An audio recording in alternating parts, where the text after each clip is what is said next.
જલનો અવાજ જો બહાર ન નીકળે એટલે બોધકોમ કહ્યું જો પેલો બોધકોમ નજીક જોઈએ તો પોત તત્વનો બોધકો ભૂમિ જળ લઈને વાયુઓના આકાશ આ પોત તત્વનો બોધકો આ બોધકોની જો જોઈ તારનો અવાજ જો બહાર ન નીકળે ખરેખર આપણે જય બોલવી એ આપણા માટે તો નહીં પણ આપણા સદગુરુ મહારાજ માટે શરમજનક કહેવાય. એટલે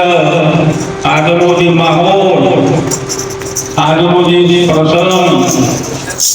જે આ જગ્યામાં આ મંદિરની જગ્યાએ ઉપસ્થિત થયો,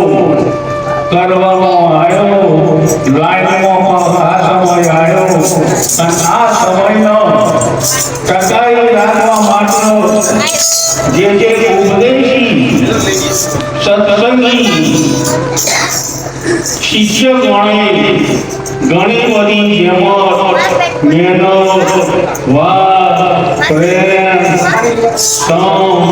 સહનશીલતા આજે ગુણો નો બળવલો એક તાર કરી જે આજનો માહોલ ઉભો કર્યો અને એ માહોલની અંદર આજના પ્રસંગમાં જોઈએ તો ઘણા બધા તાલુકા, ઘણા બધા ગામડાના સત્સંગી મિત્રો, ઘણા બધા સંપ્રદાયો, ઘણા બધા ધર્મગુરુઓ, ઘણા બધા આચાર્યો, ઘણા બધા કલાકારો, ઘણા બધા સત્સંગીઓ, ઘણા બધા જ્ઞાની, અનુભવી, રસધારી, મઠધારી અહીંયા ઉપસ્થિત રહી પોતાનું અમૂલ્ય સમય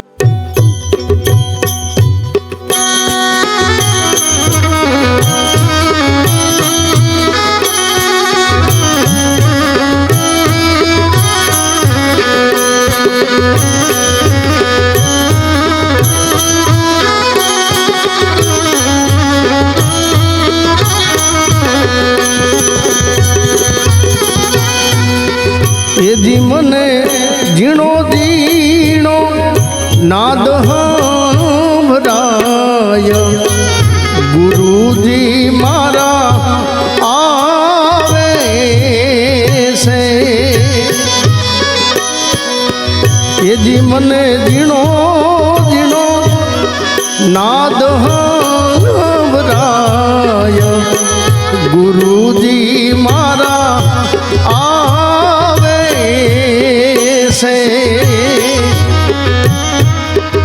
એજીના સવારીના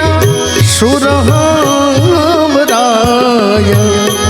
ગુરુજી મારા આવે છે. એના સવારીના સુર સંભળાય, ગુરુજી મારા આવે છે. એજી મને ઝીણો ઝીણો નાદ સંભળાય, ગુરુજી મારા આવે છે.